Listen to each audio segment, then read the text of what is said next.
गम गणपतये नमः। ओम श्री सरस्वत्यै नमः। ओम श्री सद्गुरु परमात्मने नमः। श्री योग वासिष्ठ महारामायण निर्वाण प्रकरण 55वां सर्ग। इस सर्ग का विषय है अन्य की भावना से अपने को अन्य रूप देखती हुई जगत के रूप में स्थित चिति स्वभावना से तो अनन्य रूप ही है, अतः जगत वास्तव में परमार्थमय है। इसी बात का इस सर्ग में वशिष्ठ जी वर्णन करेंगे कि जो बात कही गई है इसका तात्पर्य यह होता है कि यह जो जगत है वह चिति ने ही धारण कर रखा हुआ है।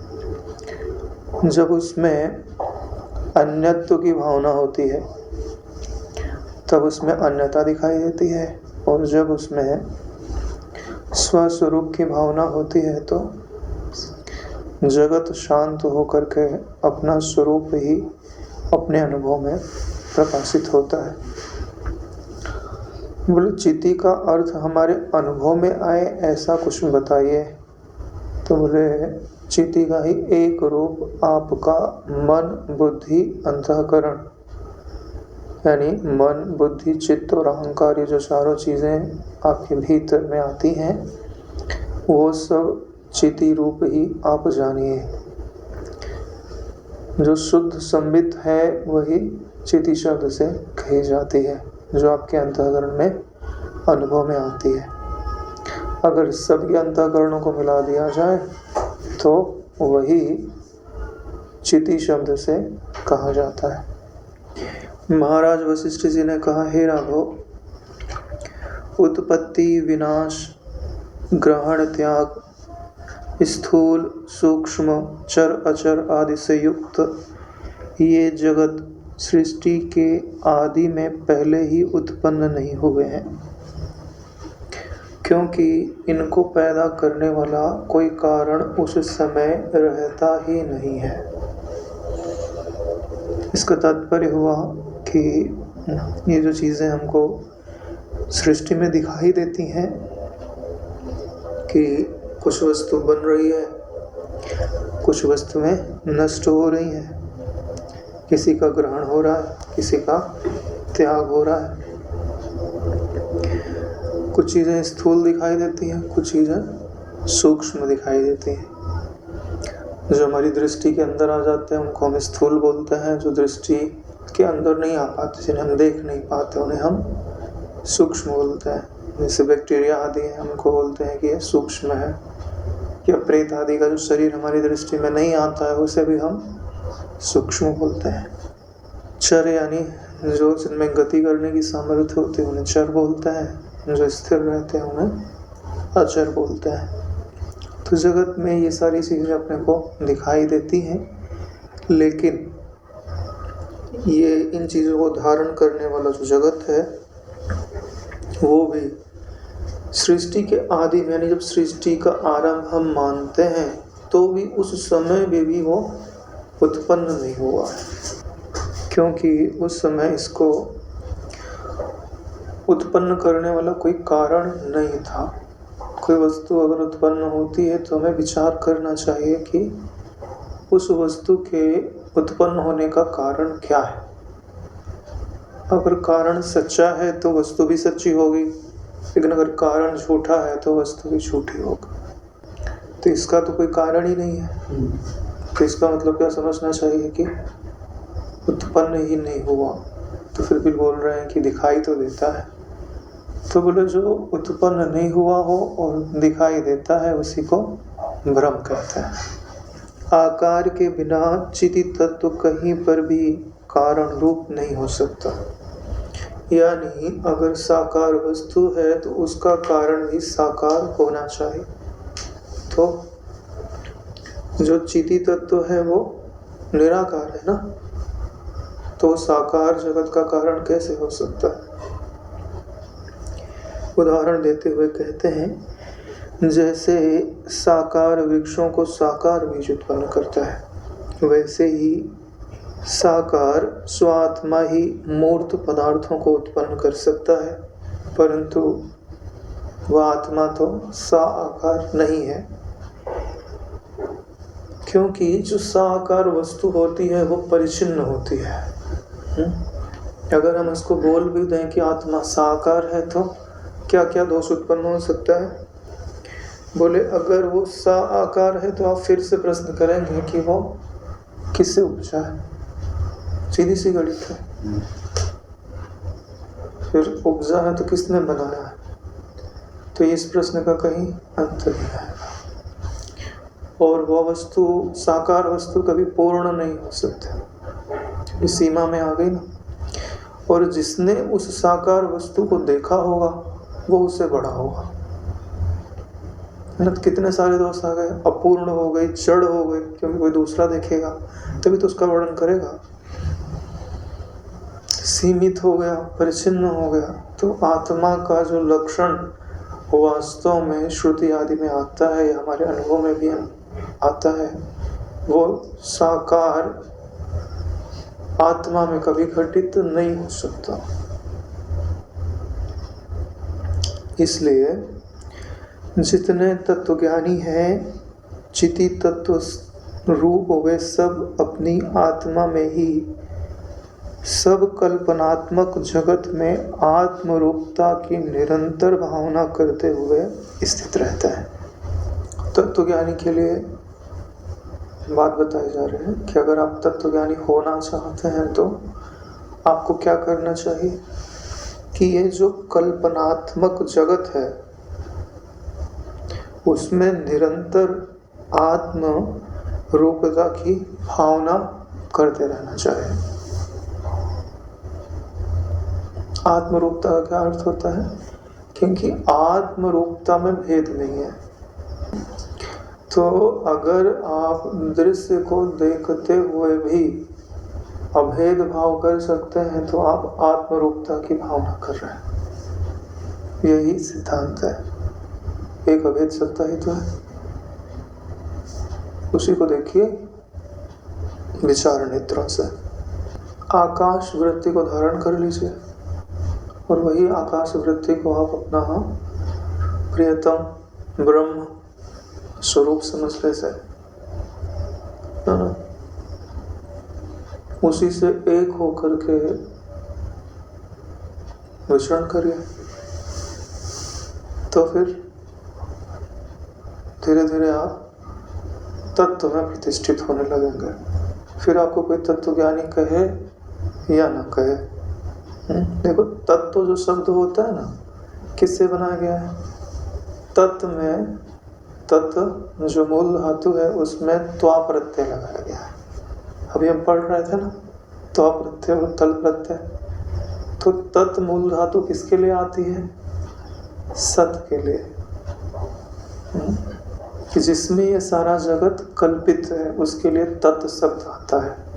अब उसमें त्वा प्रत्यय लगा दिया, इसका मतलब जो ऐसा अधिष्ठान तत्व है, अधिष्ठान वस्तु है, उसको जिस ज्ञान के द्वारा अनुभव किया जाता है उसी को तत्व बोलते हैं। तत्व चिदाकाश रूप आत्मा जिस भाव का स्वाद लेता है, यानी जो अद्वैत की भावना आप कर रहे हैं ना, वो इसी का स्वाद लेता है। और सबसे अच्छा स्वाद इसी का है। किसका? चिदाकाश भावना का, कि वही मैं हूं, जिसको मैं ढूंढ रहा था ना इतने समय से, आंखों के द्वारा, कान के द्वारा, जिह्वा के द्वारा, वो यही है ना। तो जिसको तुम ढूंढ रहे थे वो मिल गया, तुम्हारा प्रियतम मिल गया। तो उसके साथ समय बिताओ। एक बार क्या हुआ कि भगवान कृष्ण जो है वो मथुरा जाने लगे, तो राधा जी ने देखा कि अब ये जाएंगे तो फिर वापस नहीं आएंगे। तो उन्होंने कृष्ण से पूछा कि कृष्ण कन्हैया, आप तो जा रहे हो, अब तो आप वापस नहीं आओगे, आप ऐसा क्यों नहीं कर लेते कि आप मुझसे विवाह कर लो और मुझे भी अपने साथ ले चलो? आप मुझसे इतना प्रेम तो करते, फिर हम साथ में रहेंगे। तो इससे बड़ी सुखद परिस्थिति क्या हो सकती है? तो भगवान कृष्ण ने मुंह मोड़ लिया, पीठ उनकी तरफ कर दी। तो राधा जी को बड़ा दुख हुआ कि मैंने लग रहा है कुछ अयोग्य बात बोल दी। बड़ी बात देखो कि राधा जी को अपनी इच्छा की प्रधानता नहीं है। वो इस बात के लिए दुखी नहीं है कि इन्होंने मेरी इच्छा का अनादर करके पीठ दिखा दी है। उन्हें इस बात का दुख है कि मेरी इस बात से इनको पीड़ा हुई है। ये जब भी मैंने पढ़ा ना तो मेरा हृदय गदगद हो गया कि इसको प्रेम बोलता है। तो राधा जी ने अपने हाथों से उनको घुमाया, और जब घुमाया तो उन्होंने क्या देखा? कृष्ण तो है ही नहीं, राधा के ही दो रूप खड़े हैं। बोले राधे, मैं और तुम तो अलग ही नहीं है, और जो अलग ही नहीं है उनको एक करने के लिए किसी प्रक्रिया की जरूरत नहीं होती है। ऐसे ही ये जो चिति है ना और चैतन्य है, वो बिल्कुल एक रूप है। ये जो जगत आपको दिखाई देता है जगत नहीं है, चिति ही चिति है। ठीक है, सिर्फ आप इसको मोड़ करके देखो तो आपको क्या पता चलेगा, एक ही तत्व है। लोग सिद्धांत नहीं समझते ना। यही कारण है कि देखिए, जितनी रानियां थी सबकी उम्र बढ़ती थी, लेकिन राधा जी की उम्र नहीं बढ़ती थी। बात बता रहे हैं कि क्योंकि वो राधा नहीं है, वो देह नहीं है, वो तत्व है, वो काल से परे है। इसके लिए उनकी उम्र नहीं बढ़ रही थी। और जो काल के अधीन है उनकी उम्र बढ़ेगी बढ़ेगी, काल से तादात्म्य किया हुआ है। इसलिए बोल रहे हैं चिद आकाश रूप आत्मा जिस भाव का स्वाद लेता है वही उस प्रकार सृष्टि प्राप्त कर लेता है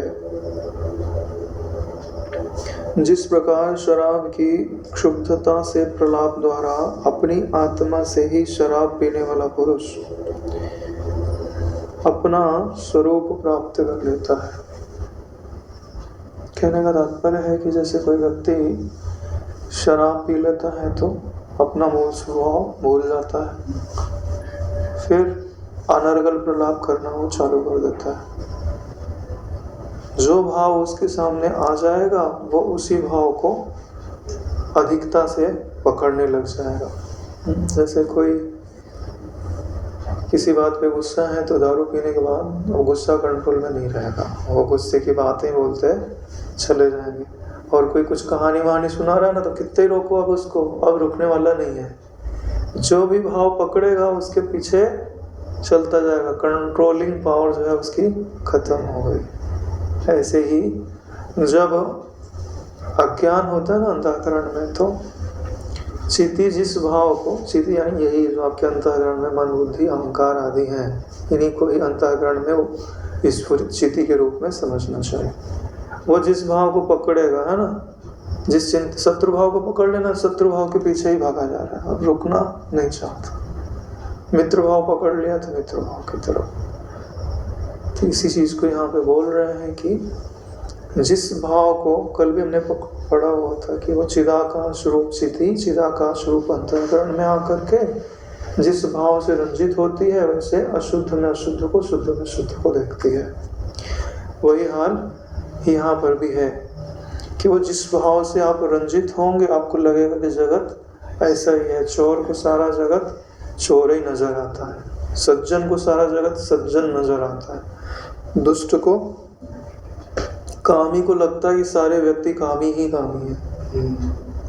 देखेगा तो सभी हाँ है ना, जिसकी दोस्त देखने की आदत है ना वो सब में दोष ही देखेगा ना, कभी प्रमाणित करने नहीं जाएगा कि मेरी बातों में सत्यता है भी कि नहीं है। आगे उसी से बताते हुए कहते हैं कि यह सब जो आपको दिखाई देता है वह सब अनुत्पन्न है, यानी कभी उत्पन्न नहीं हुआ है। पर दिखाई भी देता है, तब इसे आप शांत एक रूप ब्रह्म ही समझिए, जो अज्ञान दशा में असत सा है। अज्ञान दशा में कौन असत सा है? ब्रह्म। पता ही नहीं है ना आपको, कहाँ कहीं अनुभव में है आपके ब्रह्म? अगर आप विचार दृष्टि का अवलंबन नहीं करो तो आंख का तो विषय नहीं, पांचों इंद्रियों का भी विषय नहीं, मन का भी विषय नहीं, बुद्धि का भी विषय नहीं, है ना? अपनी तरफ तो दृष्टि जाती ही नहीं है, तो पता ही नहीं है कुछ ना। हाँ, तो कोई बोलेगा सातवें आसमान पे है, नहीं तो वैकुंठ में है, कहीं तो बोलेगा। तो अभी तो नहीं है ना। तो अभी कैसा है? बोले असत सा है। कब? अज्ञान दशा में। वैसे कैसा है? बोले शांत है, एक रूप है। ये जो आपको जगत दिखाई दे रहा है ना, यह भी ब्रह्म का ही परिचय दे रहा है। इसमें जो अस्थि है, जो भाति है और जो प्रियता है, वो किसका परिचय है? ब्रह्म का ही तो है। शिव वायु है ना, वायु और वायु का स्पंद है ना, तो स्पंद वायु का वो वायु से पृथक नहीं है। जो उसको पृथक देखेगा और उसमें कल्पना करने लग जाएगा कि हवा छू रही आपके शरीर को, तो बोलेगी कोई प्रेत आदि आकर के मेरे को छू रहा है, तो हाँ तुम भ्रम कल्पना करना चालू कर दो।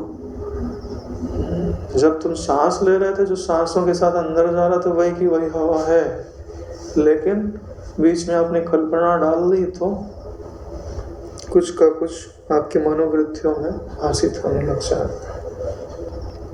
जैसे जल में जल रूप द्रवत्व है, वैसे ही चिदाकाश में चिदाकाश रूप जगत है। जब भी यहाँ जगत की बात आती है ब्रह्म से एक रूपता में, तो जगत की प्रधानता नहीं है, उसकी ब्रह्म रूपता की प्रधानता है। जैसे कागज पे चित्र बना दो तो पूरा चित्र क्या है? कागज रूप है, सिर्फ पेंसिल से अलग अलग किया हुआ है, लेकिन अलग थोड़ी ना है। पेंसिल से इधर हमने पानी बना दिया, इधर आग बना दिया, तो आग भी कागज ही है और पानी भी कागज ही है, अलगाव नहीं है। वैसे ही है ना, क्योंकि उस चिदात्मा के कारण या अध्यस्त समस्त प्रपंच प्रकाशित होता है। चिदात्मा नहीं हो तो प्रपंच को कौन जानेगा? चिदात्मा के कारण ही जान है ना। प्रपंच में जान चिदात्मा के कारण है, देखने वाले के कारण है। उसी की दृष्टि का ही नाम तो जगत है। जैसे आप सो ही नहीं तो सपना उपजेगा? नहीं उपजेगा। तो आपकी ही दृष्टि का नाम ही सपना है, स्वाप्निक जगत है। वैसे ही आपकी ही दृष्टि का नाम भी ये जो जागृत जगत है। इसलिए जगत ब्रह्म रूप ही है, इसलिए जगत ब्रह्म रूप ही है, यानी भेद शून्य ही है। और जो भेद दिखाई देता है वह कल्पना मात्र है। जो भेद को मूल्य देते हैं वो भ्रम में फंसते जरूर है। व्यवहार को चलाने के लिए भेद को स्वीकृति अवश्य दीजिए, लेकिन व्यवहार उपरांत भेद के संस्कारों को अपने चित्त से मिटा दीजिए। इसका निर्माण भी जगत आकार उस ब्रह्म ने ही किया है। यह श्रुतियों में प्रवाद है। प्रवाद यानी प्रकृष्टवाद है कि बहुत प्रकार की बातें श्रुति में समझाने के लिए कही जाती हैं, उन्हीं को प्रवाद कहा जाता है। यानी कि जब समझ में नहीं आता तो क्या बोला जाता है कि इस जगत को ब्रह्म ने ही बनाया हुआ है। इसका निर्माण भी किसका निर्माण? जगत का। जगदाकार उस ब्रह्म ने ही किया है, लेकिन वास्तव में नहीं किया है। यह सिर्फ इसलिए बताया जा रहा है कि आप किसी अन्य कारण की तरफ कल्पना करने ना लग जाओ। वो उसी चीज को आगे प्रमाणित करते हुए कहते हैं, जैसे स्वप्न में विमल चेतन ही जगत के रूप में उदित होता है। सपने में विमल चेतन मतलब जिसमें दृश्य की गंदगी नहीं है। जगत के रूप में उदित होने का मतलब है कि नाना आकार दिखाई देना प्रारंभ हो जाता है। जैसे कांच दोष से दूषित नेत्र वाले पुरुष के प्रति आकाश में केशोन्नरक प्रतीत होते हैं। जैसे आंख में ये जो लिक्विड भरा होता है पर्दे के पीछे, जब उसमें मलिनता आ जाती है तो प्रकाश किरणें उसी से गुजर करके प्रतिबिंब पर्दे पे बनाती हैं।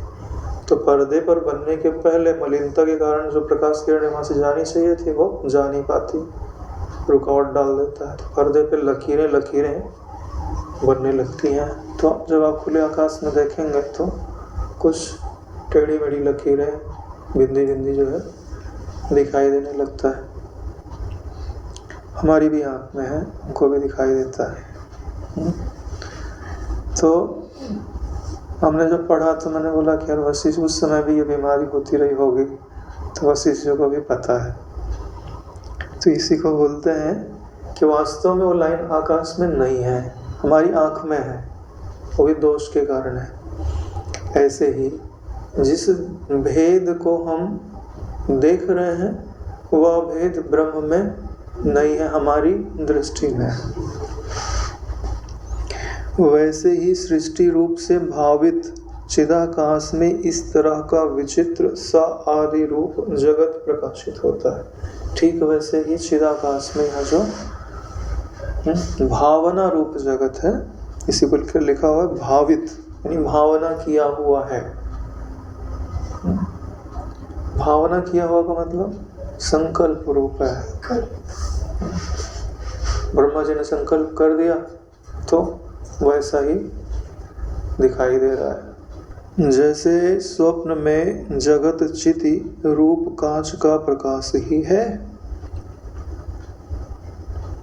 वैसे ही जागृत अवस्था में भी विचित्र जगत भी चिति रूप कांच का स्फुरन ही है। इसलिए यह जगत चिदाकाश मात्र रूप स्थित है। जैसे सपने में चिति जो है वो समझ लो कि प्रकाश होता है निराकार, ठीक है। उसको कांच का एक टुकड़ा होता है जिसको हम प्रिज्म बोलते हैं, उससे गुजार दो तो 7 रंग में बदल जाएगा। है एक, लेकिन एक कांच के टुकड़े से गुजरने के बाद 7 रंगों में परिवर्तित हो गया। अब वो 7 ही रंग नहीं है, अब उनको अगर एक दूसरे में मिलाते जाओ तो कितने रंग बनेंगे।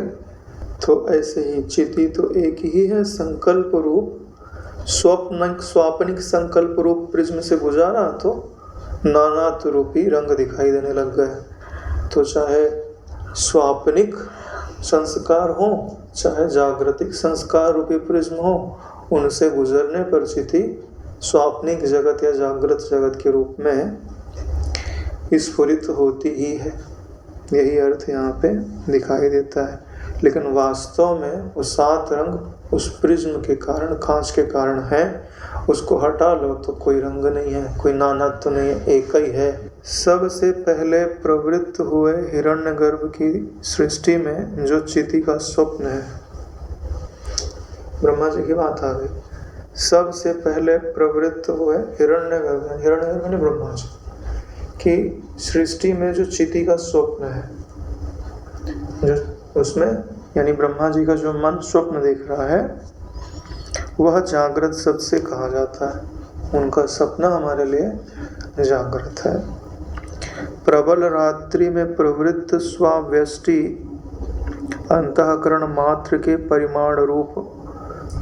परिणाम रूप सृष्टि में जो चिति का स्वप्न है वह स्वप्न शब्द से कहा जाता है। और जो हम सोते हैं और हमारे अंतःकरण में दिखाई देता है उसको स्वप्न शब्द से कहा जाता है। इसी को क्या बोला? स्वाव्यष्टि मतलब हमारे व्यष्टि यानी हमारे लिए आता है, समष्टि यानी हिरण्यगर्भ के लिए आता है। अंतःकरण मात्र में जो नानात्व का स्फुरण है उसको स्वप्न कहा जाता है। जैसे बोलते हैं ना जगत क्या है, बोले स्वप्न मात्र है ना। हाँ, तो ब्रह्मा जी का स्वप्न है और ये हमारा आँख बंद करके जो हम देख रहे हैं ना वो हमारा स्वप्न है दोनों स्वप्न ही। आगे जाएंगे तो पता चलेगा कि ब्रह्मा भी हमारा ही नाम था, तो दोनों ही स्वप्न हमारे ही हैं। तब जागृत और स्वप्न की एकता हो जाती है और दोनों ही बाधित हो जाते हैं, फिर दोनों को ही स्वप्न शब्द से कहा जाता है। और जो तुरीय अवस्था होती है उसको जागृत कहा जाता है। प्रथम संकल्प ही महाप्रलय तक समस्त पदार्थों के स्वभाव की व्यवस्थापक नियति है। यानी ये स्वप्न कितना लंबा है, बोले महाप्रलय जब होएगी ना तब तक इतना लंबा है। और इसमें थोड़ी व्यवस्था आदि दिखाई देती है, इसके लोग भ्रम में पड़ जाते हैं कि ये सच्चा है। उसी के अनुसार आज भी सुव्यवस्थित पदार्थों की रचना एक तरह से पहले की नाई बह रही नदियों की तरंग रेखा है, वही प्रत्यक्ष सिद्ध होती है। तो जो संकल्प किया हुआ है आदि नीति का, उसी के अनुसार यहाँ जो पदार्थ है वो व्यवस्थित रूप में विद्यमान है कि भाई एप्पल होगा तो इस रंग का होगा, ऐसा स्वाद होगा। जमीन के अंदर जो कंद होते हैं वो वैसे होते हैं। कद्दू का पेड़ ऐसा होगा, आम का पेड़ ऐसा होगा, तो उसके बीज बोने पे वैसे ही फल निकलता है। तो ये नियति है, आदि नियति। इसी को बोल रहे हैं कि पहले की नाई बह रही नदियों की तरंग रेखा है। जैसे पहले से नदी बह रही होती है तो जब भी पानी बरसता है उसी रेखा के अंदर जो है बहते हुए समुद्र की तरफ चला जाता है।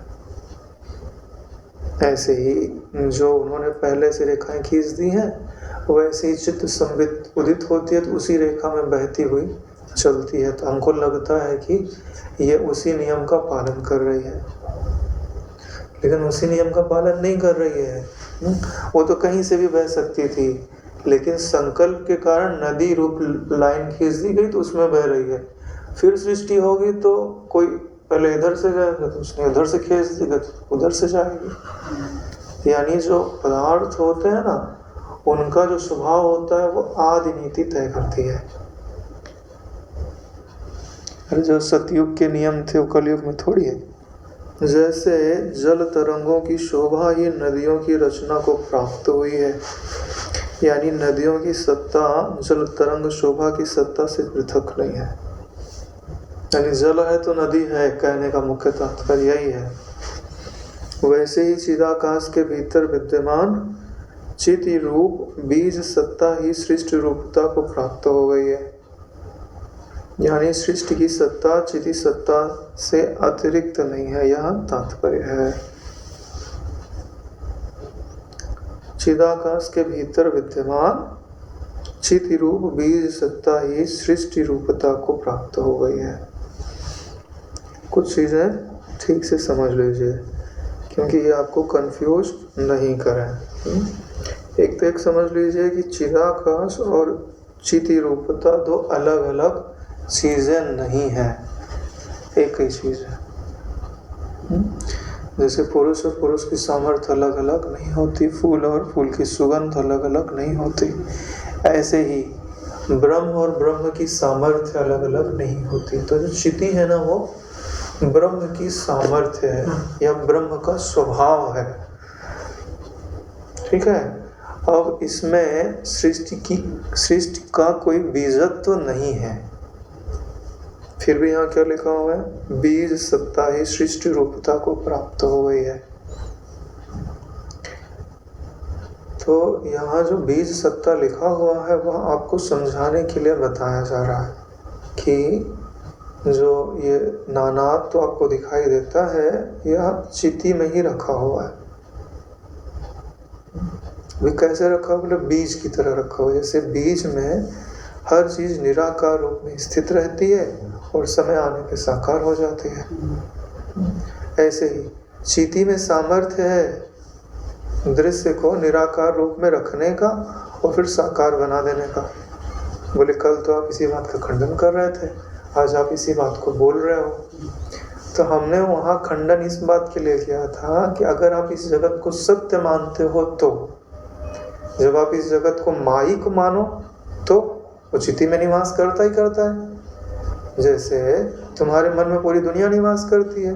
अभी सोचो कि 10 शेर खड़े हैं तो खड़े नहीं हो जाएंगे तुम्हारे मन में 10 शेर, 100 शेर खड़े, 100 शेर सोच लो, 100 शेर खड़े हो गए, खड़े हो गए, ठीक है। इसके लिए कुछ लाना पड़ा क्या? कि हमने एक शेर पाला हो, फिर उसके बच्चे हुए, दूसरा, फिर तीसरा, ऐसे करते करते 100 शेर हुए क्या? नहीं, ठीक है। जब तुमको कल्पना का ही जगत बनाना है तो चींटी अवश्य उसका बीजत्व रखती है। सत्य जगत बनाना है तो उसका बीजत्व कोई नहीं रखता। ये बात हमेशा समझ के रखो। 11वें श्लोक में बोल रहे थे कि जो नाना नदियों की शोभाएं हैं उनकी शोभा में कारण जल है। नदी की तो जो आकृति है वो मार्ग के कारण है, लेकिन जल उसकी आत्मा है। जल नहीं हो तो नदी का कोई अस्तित्व नहीं। ऐसी नाना प्रकार की जो आकृतियाँ दिखाई देती है उनमें जल के रूप में चींटी विद्यमान है। चींटी यानी ज्ञान सत्ता, वही जो है मन के रूप में, बुद्धि के रूप में, चित्त के रूप में, अहंकार के रूप में, ज्ञान इंद्रियों के रूप में, कर्म इंद्रियों के रूप में वही विद्यमान। वास्तव में चींटी ही चींटी है और कुछ नहीं। बोले इसको पहचाने कैसे कि चींटी ही चींटी है? चींटी शब्द में चिद धातु है। चिद धातु का अर्थ होता है ज्ञान, ई का अर्थ होता है स्फुरण, यानी ज्ञान के जो भी स्फुरण है।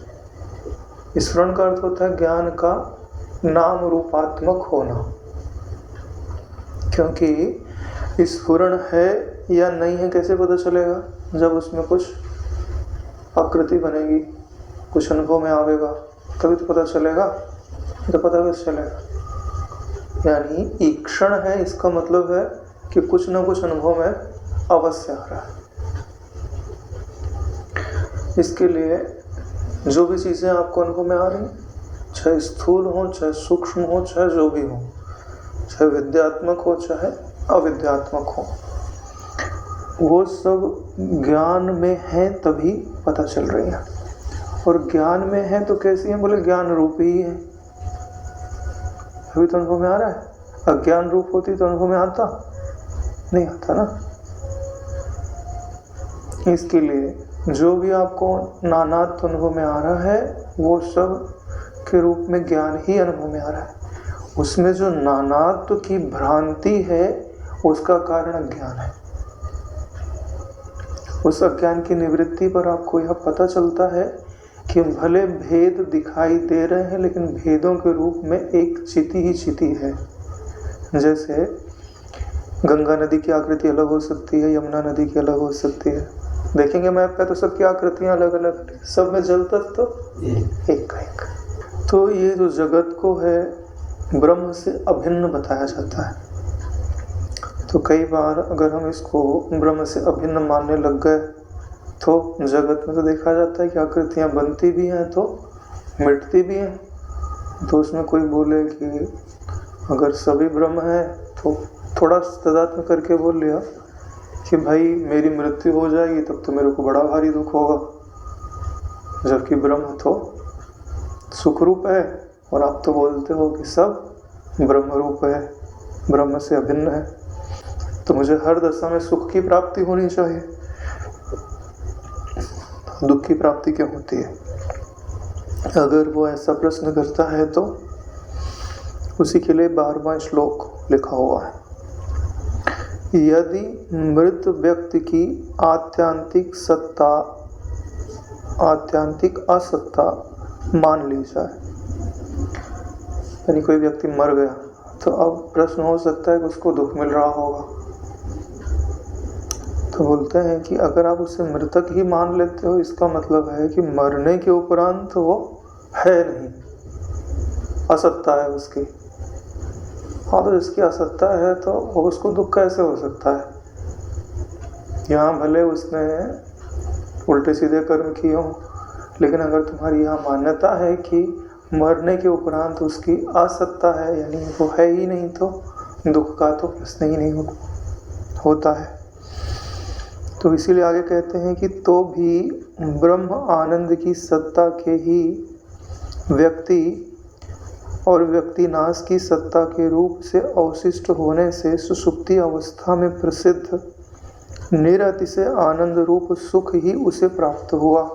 जैसे सुषुप्ति में कुछ नहीं रहता तो भी सुख रहता है, तो भी मृत्यु के ही तो तुल्य है वो, यानी जिसको आप मृत्यु बोलते हो वो सुषुप्ति के ही तो समान है। वहाँ उसकी जो जागृत जगत में जो उसको अपनी सत्ता व्यक्ति रूप में अनुभव में आ रही थी, उस व्यक्ति का तो वहाँ नाश हो गया। व्यक्ति यानी अगर अभि शब्द लगा दो तो जल्दी समझ में आ जाएगा। अभिव्यक्ति, अभिव्यक्ति यानी जो उसको प्रकट रूप में दिखाई दे रहा है। तो यहाँ हमारी अभिव्यक्ति शरीर के रूप में है, स्वप्न में हमारी अभिव्यक्ति मानसिक शरीर के रूप में होती है, और सुषुप्ति में हमारी अभिव्यक्ति होती ही नहीं है। तो सुषुप्ति में किसी को दुख है?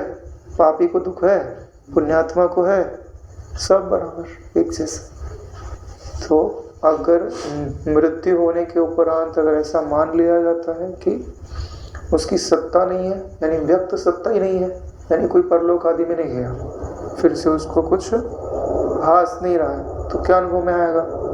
सुषुप्तवत। तो वहाँ दुख तो बिल्कुल नहीं है। इसलिए बोल रहे हैं कि उसे वहाँ निरत से आनंद रूप सुख ही उसे प्राप्त हुआ, क्योंकि वहाँ उसमें उसको रुकावट डालने वाला कोई नहीं है।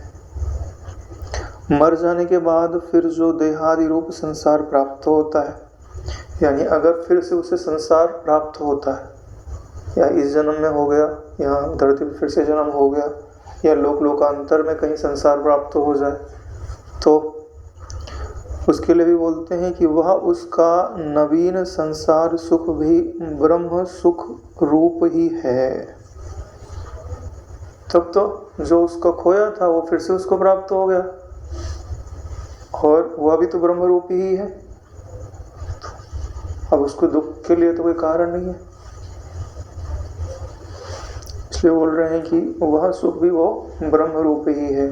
क्योंकि ये बात आपने पहले ही समझ ली है कि जिसको आप संसार या जगत बोलते हो वो ब्रह्म अभिन्न है, ब्रह्म से अलग उसकी सत्ता नहीं है। अब चाहे ब्रह्म जगत के रूप में दिखाई दे, चाहे जगत के अभाव के रूप में दिखाई दे, दोनों समय उसको ब्रह्म सुख सदा उपलब्ध है। सदा उपलब्ध कब होगा? तो ब्राह्मणी दृष्टि का अवलंबन करेगा, अज्ञान का अवलंबन करेगा तो सुखी दुखी होगा। यह बात अज्ञानी के लिए नहीं बताई जा रही है, जो ज्ञान के रास्ते चल रहा है उसके लिए बताई जा रही है।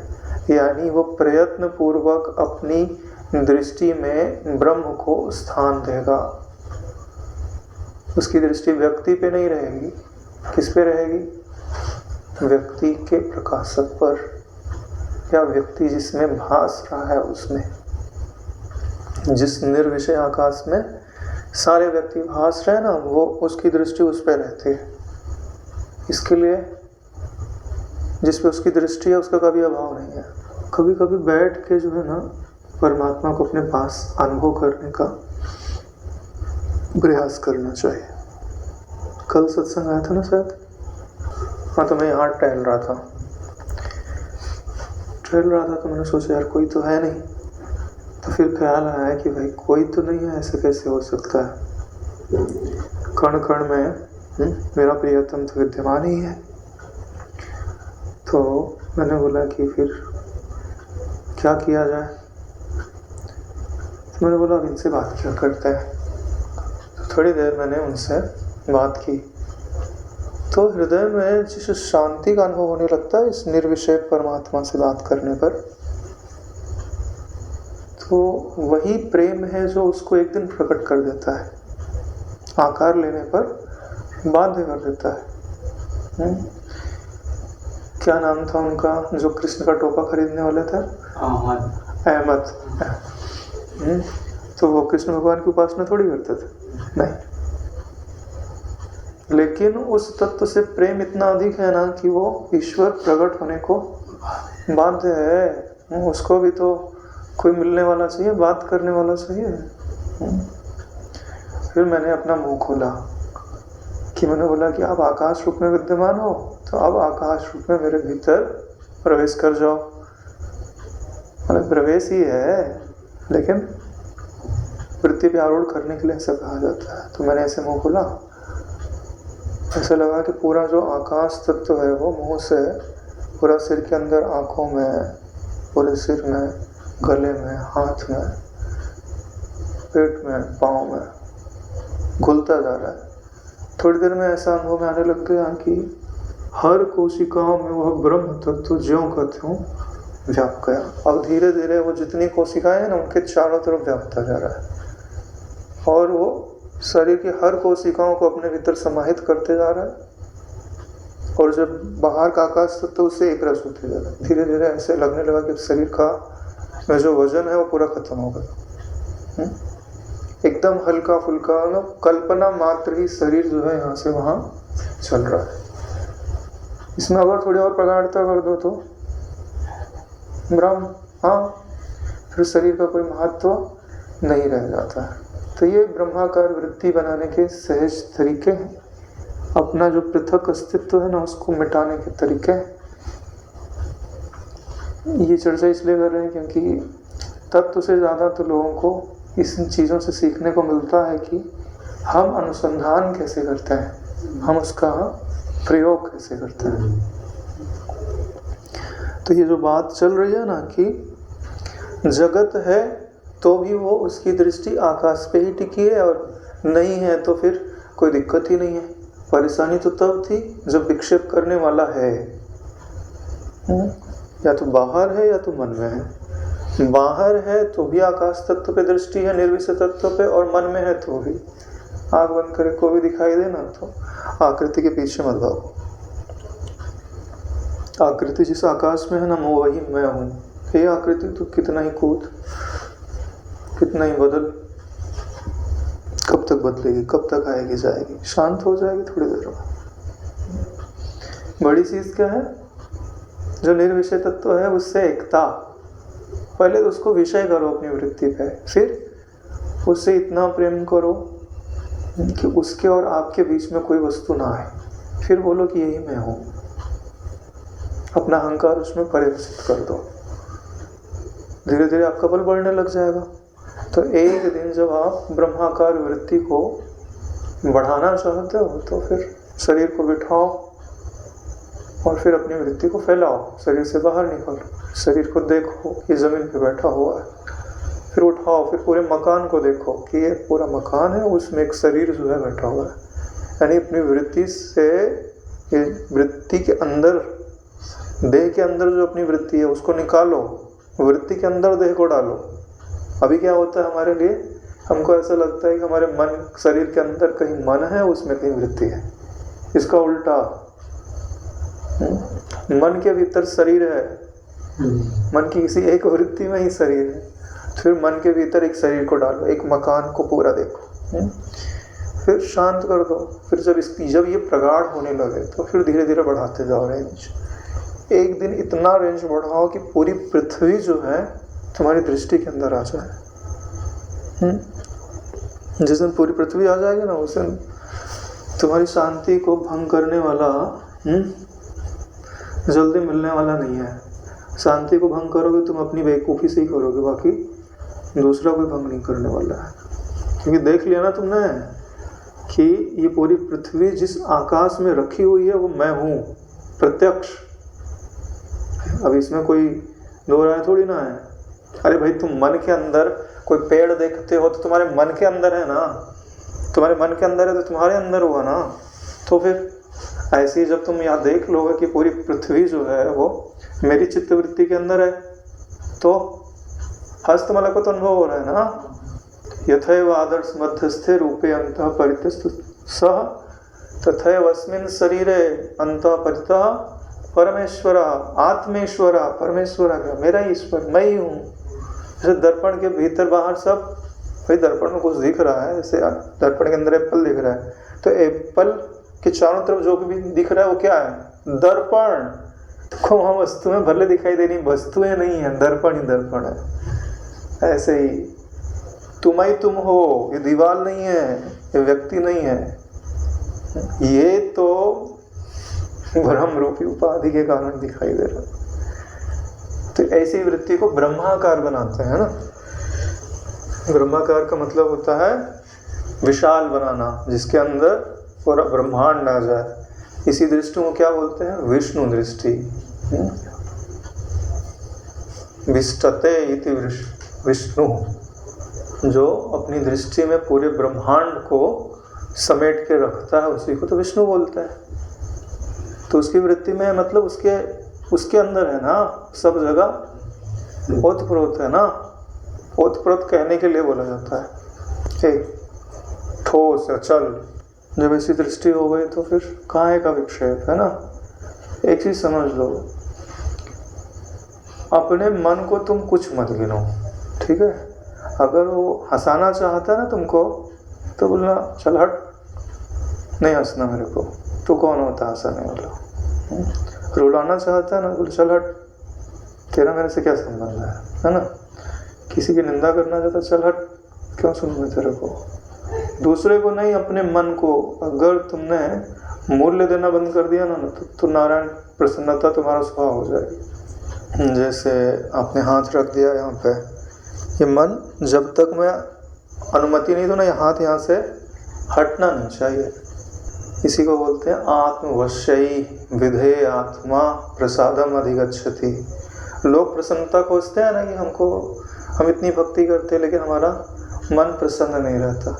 क्यों प्रसन्न नहीं रहता? अरे जब तुम्हारा मन विषयों के पीछे चलेगा तो कभी प्रसन्न नहीं होगा, क्योंकि मन जितना ज़्यादा स्थूल होगा उतना ज़्यादा पराधीन होगा, और जितना ज़्यादा पराधीन होगा उतना ज़्यादा दुखी होगा।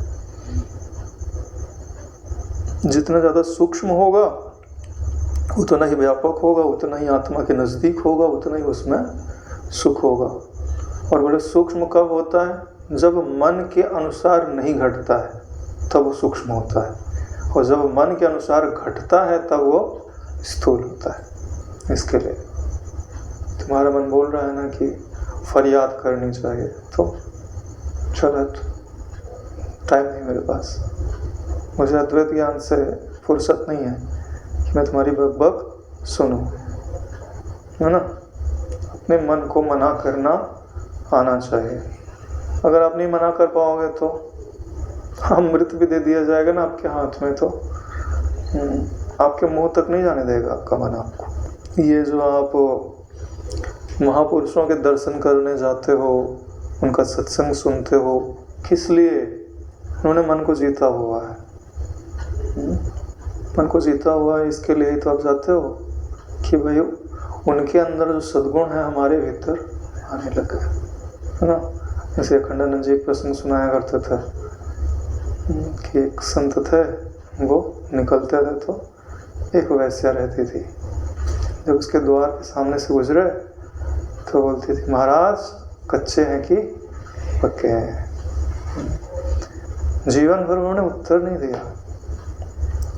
जब मृत्यु काल आया अंत समय, तो लोगों को लगा कि अब ये चले गए, आँख बंद करके प्राण शिथिल। तो वैश्या को ही पता चला, तो गई वो, तो जाके बोलती है, बोले महाराज मेरे प्रश्न का उत्तर दिए बगैर ही जा रहे हो। तो उन्होंने आँख खोली, बोले अब मैं बोलता हूँ कि मैं पक्का हूँ। बोले पहले क्यों नहीं बोले? बोले जब तक शरीर है ना तब तक नहीं कहा जाता कि मैं पक्का हूँ, क्योंकि ये जड़ है और जड़ के अपने स्वभाव होते हैं, और इनको ही जब तक जीवन है तब तक नियंत्रित करते रहना पड़ता है।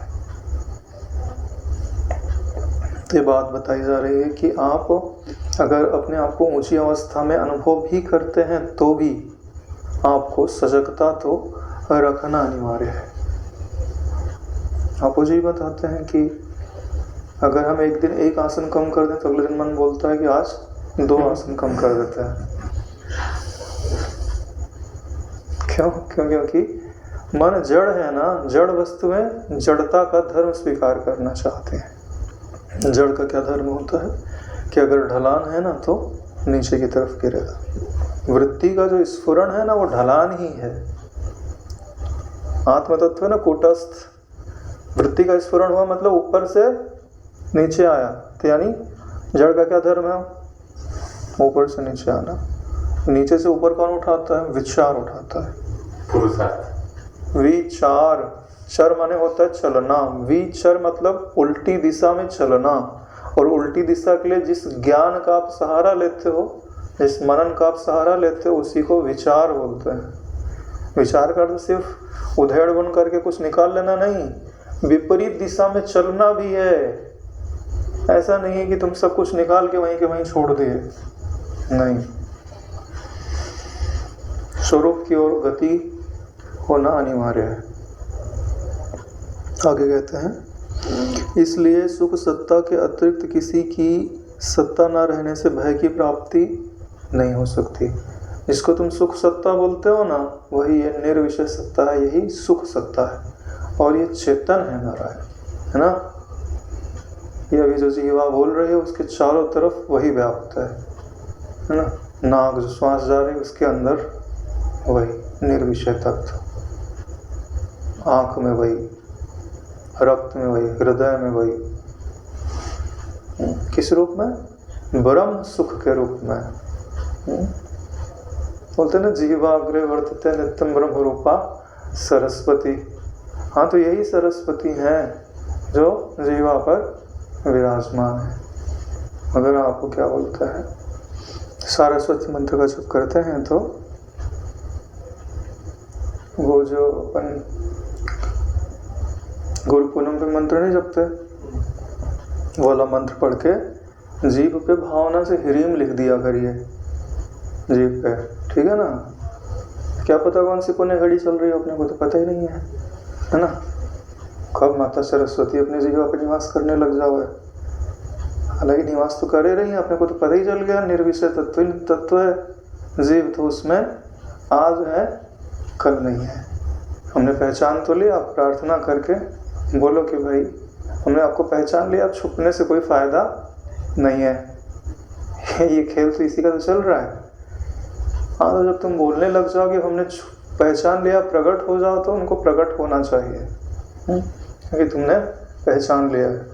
नहीं तो बोलेंगे ठीक से नहीं पहचाना, और अच्छे से पहचान। तो जब तुम्हारी अज्ञान निवर्तक ब्रह्माकार वृत्ति बनती है ना, तब तुम उनको भली भांति पहचान लेते हो।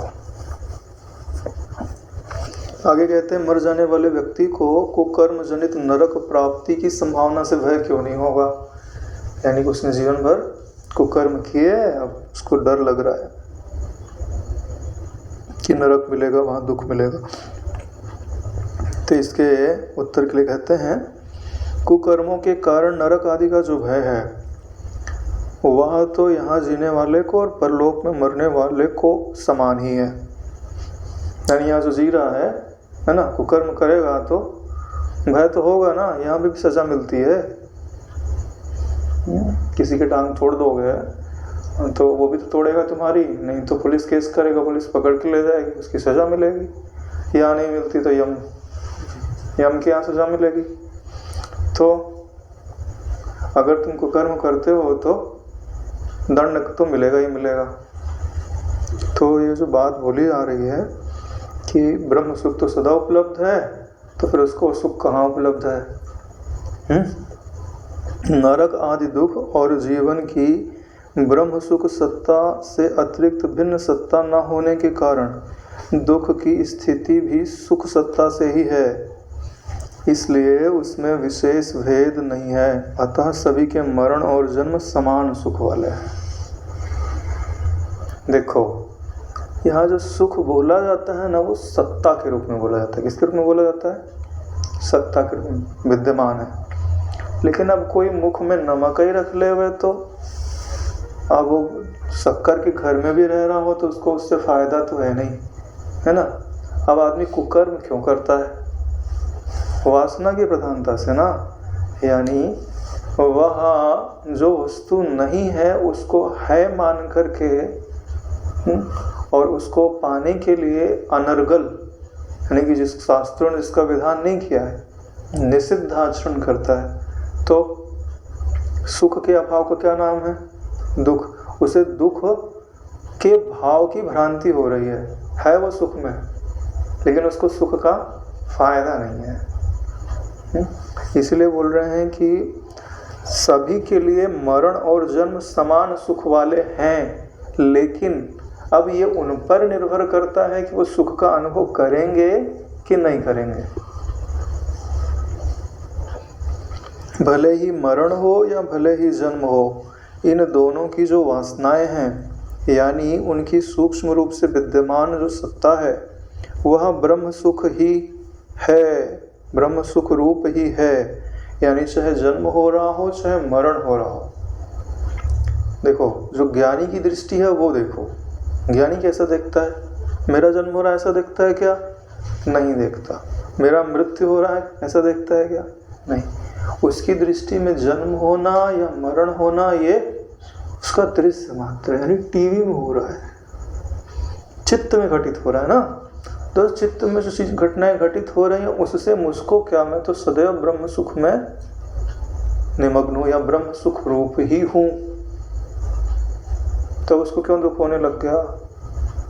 तो ये सारी चीजें भी तो उसके मनोरंजन के लिए हैं, चाहे जन्म हो चाहे मृत्यु हो चाहे जो कुछ भी हो। इसलिए ब्रह्म सुख में विश्रांति पाने वाले, देखो बड़ी बात यह है, ब्रह्म सुख में विश्रांति पाने वाले, यानी आपको प्रयत्न पूर्वक ब्रह्म सुख को पहचानना है और उसमें विश्राम पाना है ना, बोलते हुए और सुनते हुए। यानी अब भी ऐसा नहीं है फिर किसी काल में जाऊंगा, पद्मासन लगाऊंगा, प्राणायाम करूंगा, फिर जाके वो सुख पाऊंगा, नहीं। अभी पहचानो ना, कल का क्यों आता, अगले क्षण का क्या आता।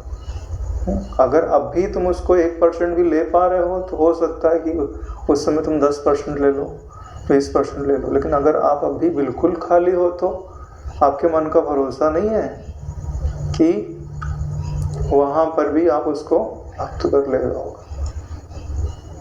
अरे भाई, तुम जब नदी में नहा ही रहे हो और नदी का पानी ही पीना है, प्यास लगी है, तो हाँ जब जाएंगे और वो जग लेके आएंगे और उसी में से, वो आपको उदाहरण नहीं देते, वो महाराज जी नहा रहे थे, वहीं से लाया पात्र लेके आया और वहीं का पानी उठा के उनको दिया पीने के लिए। जब बैठेंगे सब पात्र वात्र ला के पियेंगे तब की बात अलग है। वहीं का पानी पीना है तो जिधर से पानी आ रहा है वहाँ से अंजलि उठाओ तुरंत पी लो।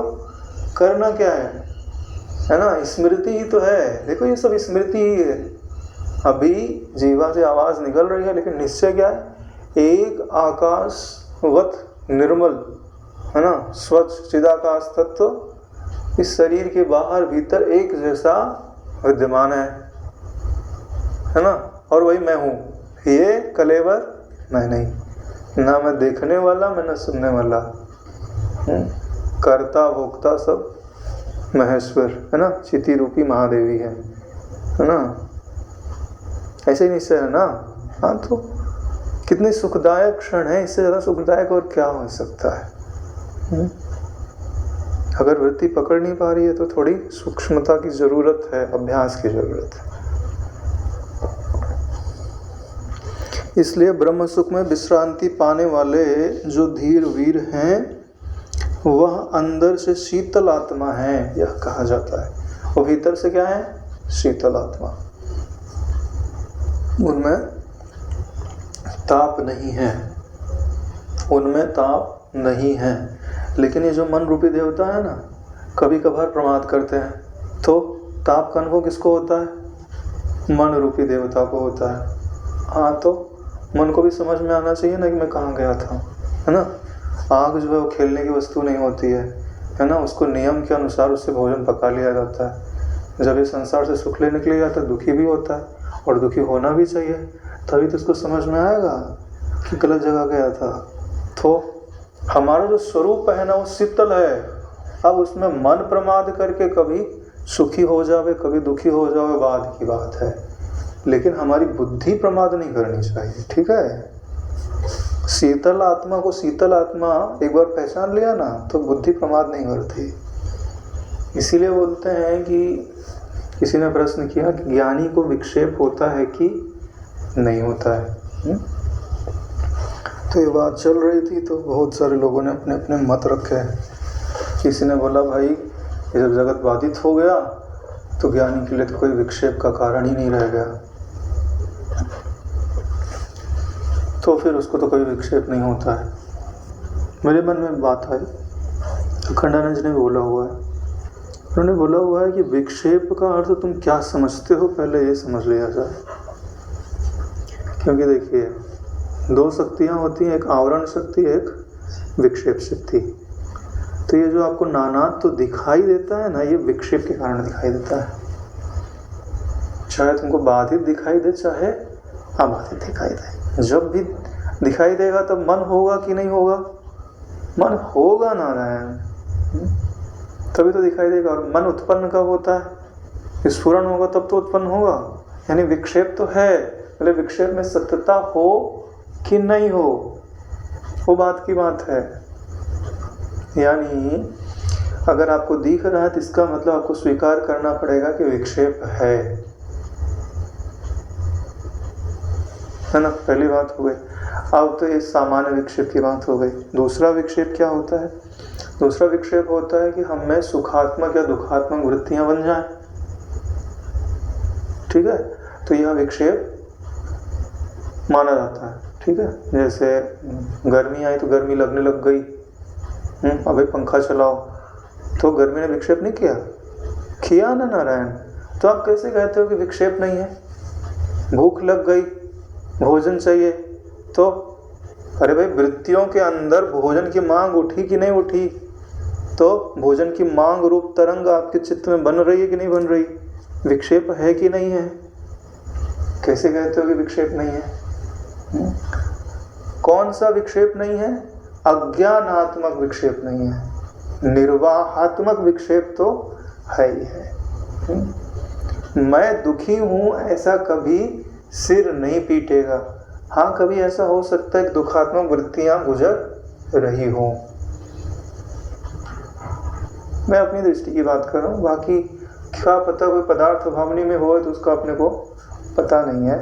लेकिन जहाँ तक मेरी मति जाती है तो ऐसा तो प्रमाण दिखाई भी देता है कि दुखात्मक वृत्तियाँ तो कई बार बनती भी हैं। कृष्ण जी के जीवन में भी कई बार बनी हैं।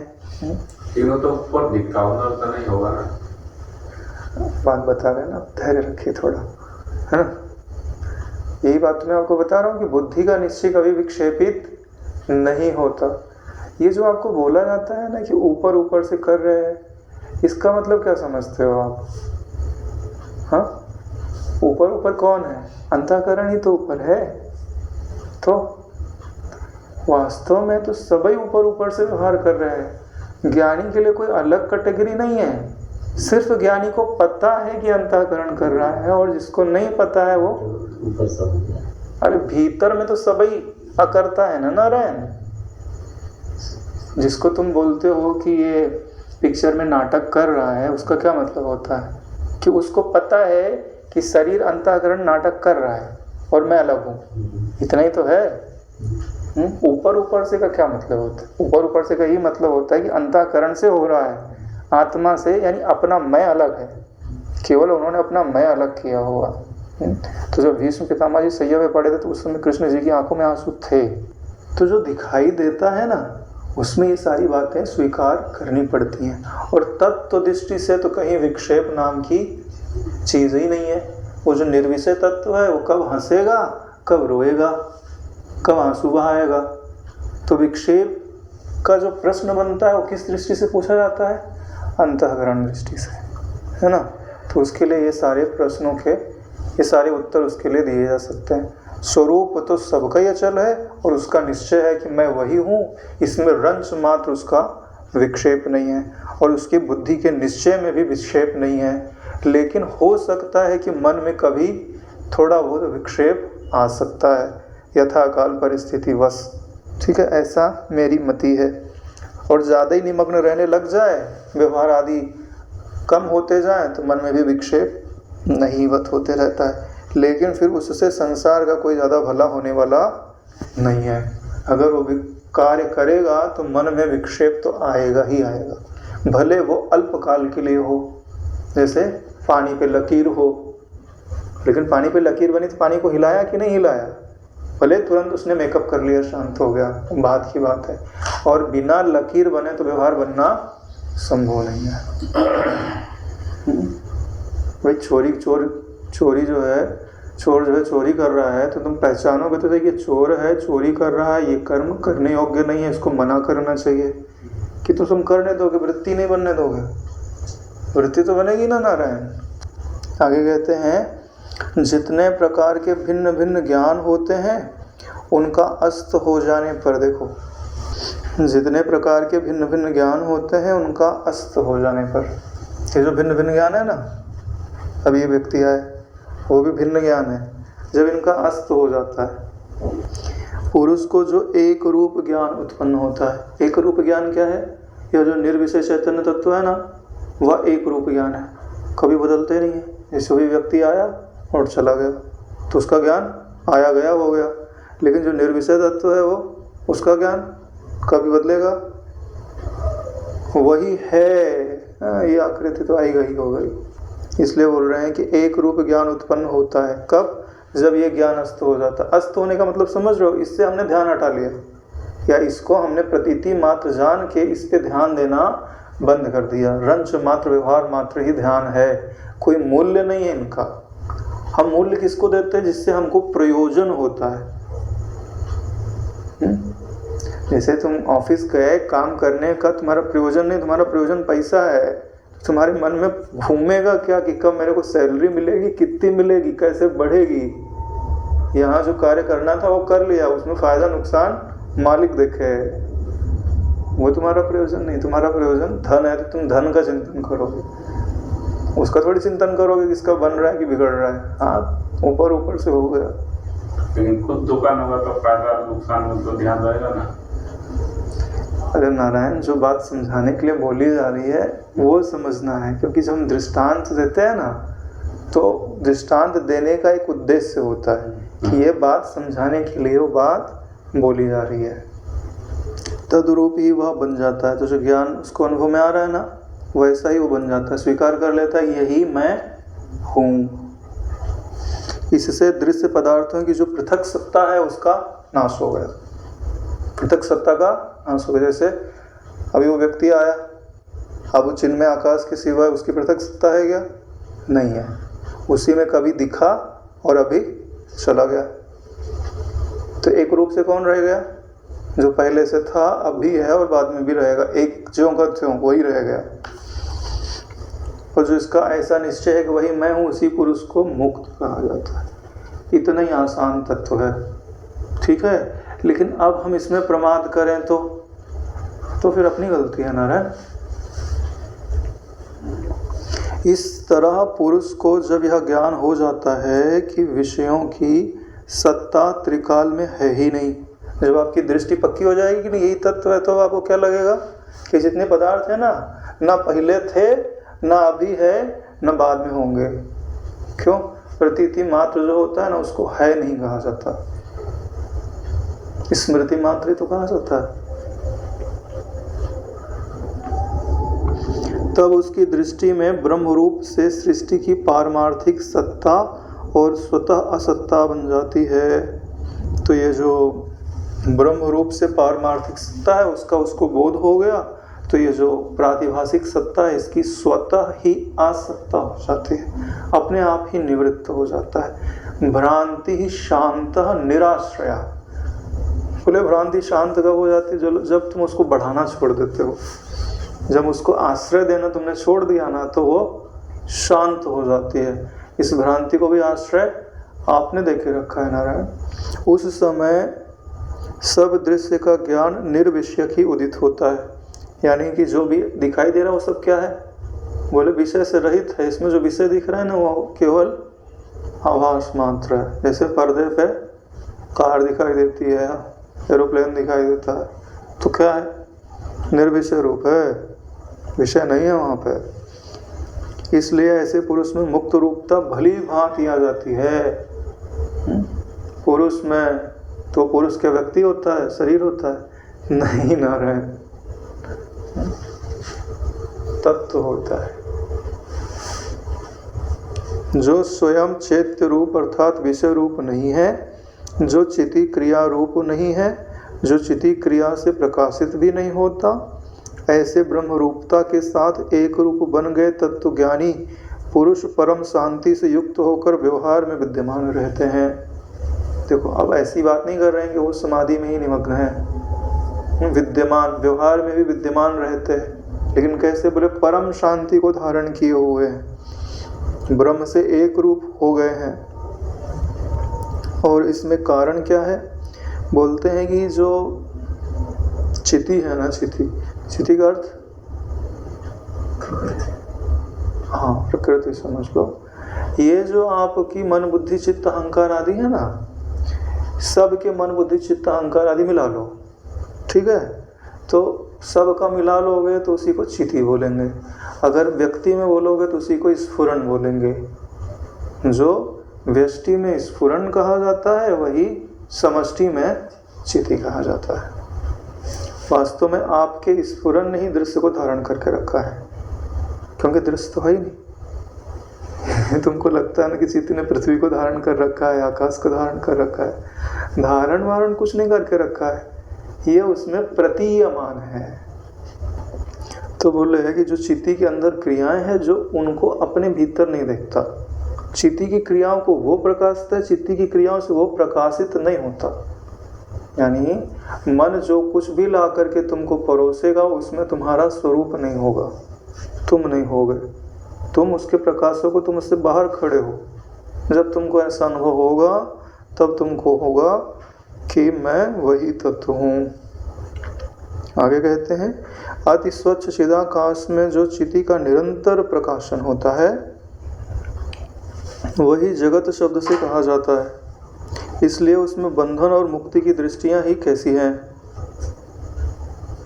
यह जो चिदाकाश है ना वो अत्यंत स्वच्छ है।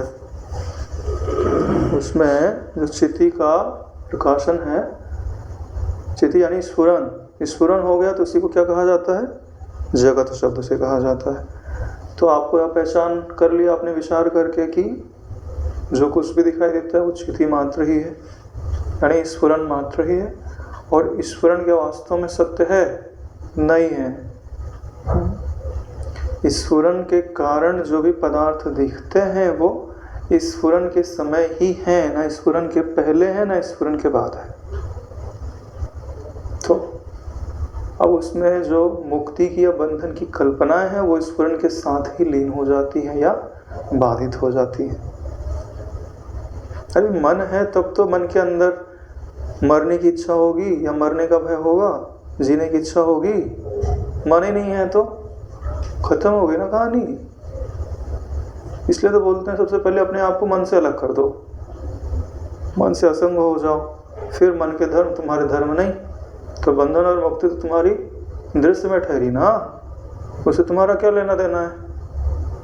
फिर धीरे धीरे मन की जो स्थूलता है उसको हटाते जाओ और विश्रांति को बढ़ाते जाओ। एक दिन तुमको ऐसा अनुभव आने लग जाएगा कि यह जो मन है वो कल्पना ही मात्र है, उसमें जो भी दिख रहा है वो सब कल्पना मात्र है। तो तुमको दुख देने में समर्थ नहीं होगा। जैसे तुम अभी मन से ही सोचो कि मैं एक बड़े भारी गड्ढे में गिर गया हूँ और बहुत कष्ट पा रहा हूँ, तो जब तुम इस कल्पना में लगे रहोगे तो लग रहा है कि हाँ यार गिर गया हूँ, दुख हो रहा है, किसी ने आगे झकझोर दिया, क्या कर रहे हो भाई? मैं तो यार यहाँ आराम से बैठा हूँ। तो यही हाल है और कुछ नहीं है। हम ब्रह्म तत्व में भली भांति स्थित है, मन के अंदर ही मायावश नाना प्रकार की जगत रूपे कुएं में हमको गिरा दिया गया। अब गुरुजी आकर के अपने वचनों से आपको झकझोर देते हैं, तो हमको आँख खुलती है कहाँ? उसी निर्विषय अद्वैत तत्व में, ठीक है, जो तुम्हारा विषय हो रहा है तो निर्विषय है, लेकिन तुम उसको अपनी वृत्ति में स्थान दे रहे हो, किस लिए स्थान दे रहे हो कि जगत की निवृत्ति हो जाए, इसके लिए जगत की सत्यता बाधित हो जाए। हालांकि वृत्ति में आ नहीं सकता है, फिर भी हमने उसको वृत्ति पे आरूढ़ किया हुआ है, क्योंकि फंसे जब हम वृत्ति में हैं तो मुक्त भी वृत्ति से ही होगा। उसी से कहते हैं भद्र, संकल्प के स्वरूप से बना हुआ यह जगत केवल चिदाकाश का स्पंदन स्वरूप ही है। यानी जो चिदाकाश में जो स्पंदन है, जैसे वायु हिलती है तो स्पंद रूप भासती है, तो जगत रूप में है तो भी ब्रह्म ही है। अतः यह त्रिकाल अबाधित ब्रह्म में है, ना कहीं पृथ्वी आदि में है। इसको पृथ्वी आदि में मत देखो, कैसा देखो, ब्रह्म में देखो। यही तत्व यानी कि दृष्टि है नारायण। और मेरे को नहीं लग रहा है कि ऐसी दृष्टि बनाने में अब कोई आपको बड़ी भारी कोई अड़चन होएगी। अगर है अड़चन तो आपको प्रश्न कर सकते हैं, है ना, कि मुझे यहाँ पे परेशानी का अनुभव हो रहा है। अगर आपके अंदर प्यास है और आपने ज्ञान की जो पात्रता चाहिए वो कमाई है, तो मुझे नहीं लगता कि फिर कोई अड़चन आनी चाहिए। हाँ, आपको संसार प्रिय लग रहा है तो आप चाहते हुए भी इसमें आरूढ़ नहीं होंगे।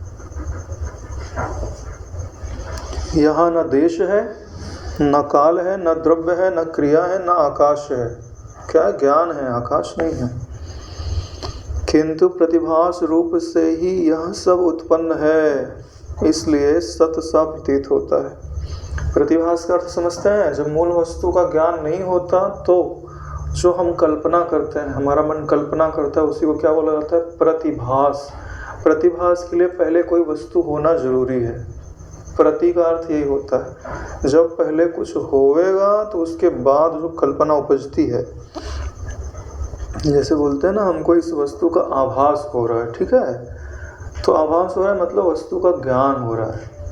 जब वस्तु का ज्ञान न होवे और फिर तुमको कुछ और दिखाई दे, अभी मेरे को ये लग रहा है, फिर मेरे को ये लग रहा है, तो क्या हो जाएगा। जब तुम्हारे ज्ञान में निश्चय नहीं होता ना मूल वस्तु के पहचानने के कारण, तो जो नाना प्रकार की कल्पनाएं उपजती हैं उसी को क्या बोलते हैं, प्रतिभास। यानी मूल वस्तु के अज्ञान के कारण होने वाला जो ज्ञान है, ज्ञान क्या, भ्रमात्मक ज्ञान है, भ्रमात्मक कल्पना है, उसी को प्रतिभास बोलते हैं। तो जैसे आपके पास उसके लिए रस्सी होनी चाहिए, अगर आपको सांप देखना है तो बिना वस्तु के प्रतिभास जन्म नहीं लेगा। हाँ, भ्रम भी वही है, प्रतिभास का नाम ही भ्रम है। हालांकि भ्रम शब्द ज़्यादा स्पष्ट है, यहाँ भ्रम शब्द आपको समझाने के लिए समझा दिया गया। फिर जगत को क्या बोला जाता है, प्रतिभास रूप है, यानी ये मध्यम शब्द है, थोड़ा जगत को भी रखता है। लोगों को पता नहीं चलता है कि इसको भ्रम बोला जा रहा है, सोचते हैं तब पता चलता है कि ये भ्रम है। प्रतिभास रूप से उत्पन्न भी वास्तव में यह अनुत्पन्न है। प्रतिभास रूप से उत्पन्न तो लगता है कि भाई ये धरती इतने समय से है, लेकिन वास्तव में अनुत्पन्न है। ठीक वैसे ही जैसे ये जो स्वप्न के पदार्थ होता है, अतः असत्य है, सत्य नहीं है। इस प्रकार परमार्थ घन रूप केवल ब्रह्म ही इस जगत के रूप में भासता है। ब्रह्म न शून्य रूप है न अशून्य रूप है। शून्य रूप क्यों नहीं है, क्योंकि इतना सारा जगत उसी के अंदर अनुभव में आता है ना, तो शून्य रूप नहीं बोल सकते। और ना अशून्य रूप है।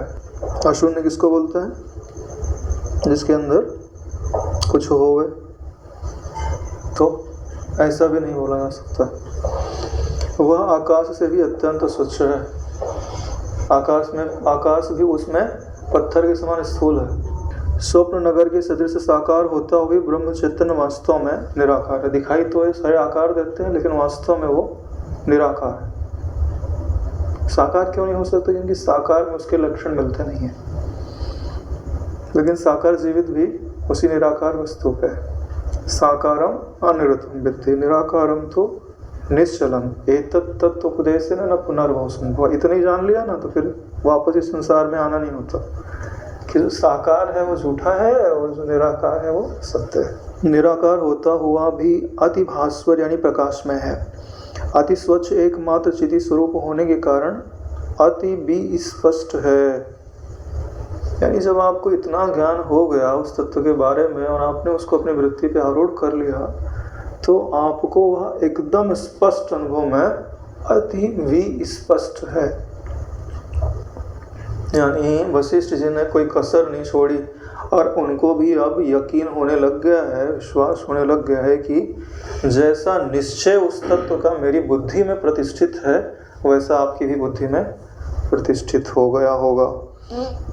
हे श्री राम जी, चिदाकाश के अंदर जगदात्मक जो कलुषित स्वरूप है वह कहे गए मार्ग से अकलुषित होकर, जैसा मार्ग भी बता रहे हैं ना, वैसे वह जो इसमें कलुषता है, कलुषता का अर्थ क्या होता है? कलंक, मलिनता। जैसे कपड़े आदि में दाग लग जाता है तो उसमें मलिनता कही जाती है, तो कपड़े को धो डाला जाता है। ऐसी जगत में जो नाम और रूप की मलिनता है ना, इसको भी धो डालो। कैसे धोएंगे? बोले विचार से। दंगल जिसे जंगल जैसे, फिर प्रीति का क्या काम है ना? अहो जन समूह अपि द्वैतम न पश्यतो मम। कितना क्या बढ़िया बढ़िया श्लोक है, पढ़ो दिल जो है गदगद हो जाता है। यह निर्वाण रूप आत्मतत्व तो कहीं पर उपलब्ध नहीं होता, ऐसी बात नहीं है कि ऐसा जो निर्वाण रूप आत्मतत्व है उसका कहीं अभाव नहीं है नारायण, कहीं जाना पड़ेगा। कहीं मतलब कहीं, ऐसा नहीं है कि मैं ध्यान काल में जाऊंगा तब वो उपलब्ध होगा, नहीं। आँख खुली है तो भी उपलब्ध है, स्वप्न है तो भी उपलब्ध है, और ध्यान की गहरी अवस्था है तो भी उपलब्ध है। सिर्फ पहचानने वाले नेत्र की जरूरत है। किंतु सर्वत्र उपलब्ध होता है। ऐसा जो आत्म तत्व है वो सर्वत्र और सर्वकाल में उपलब्ध है, सब जगह है और सब समय है। वास्तव में समय उसमें है, तो समझाने के लिए बोला जाता है। यह जगत नाना नहीं है, यानी भिन्न भिन्न नहीं है, किंतु आकाश में शून्य के सदृश, जैसे आकाश में शून्यता है ना स्वभाव से ही, ऐसे समुद्र में द्रवत्व, जल में जैसे द्रव होता है कि सदृश अभिन्न है, यानी ब्रह्म रूप ही है। यानी जिसको तुम जगत बोलते हो वह ब्रह्म ही है। ब्रह्म मतलब अभेद तत्व ही है। राग द्वेष छोड़ दो तो भेद की निवृत्ति आसान हो जाती है। राग किसको बोलते हैं? जब हमारे भीतर किसी कमी का अनुभव होता है, हम उस कमी को पूरी करने के लिए किसी वस्तु को, किसी व्यक्ति को अपने अंतःकरण में लाते हैं, तो उसी को राग बोलते हैं नारायण। सुख अनुसायी रागः, दुख अनुसायी द्वेषः। जब हमें अपने सुख स्वरूपता का बोध नहीं है, उसी अपनी सुख स्वरूपता का जो भाव है किसी वस्तु पर डाल दिया, व्यक्ति पर डाल दिया, बोले कि ये सुख स्वरूप है और तू आप मुझे सुख दे दे, तो हमने उसको नाम और रूप के सहित उठाया और अपने अंतःकरण में ले जाके बिठा दिया। तो बोले राग के बाद क्या आता है? बोले राग के बाद आता है पक्षपात। अगर तुम्हारे पास राग है ना तो तुम उसका पक्ष जरूर लोगे, पक्षपात करोगे, और पक्षपात लेके आएगा अधर्म को। अधर्म आचरण फिर तुमको बंधन में डाल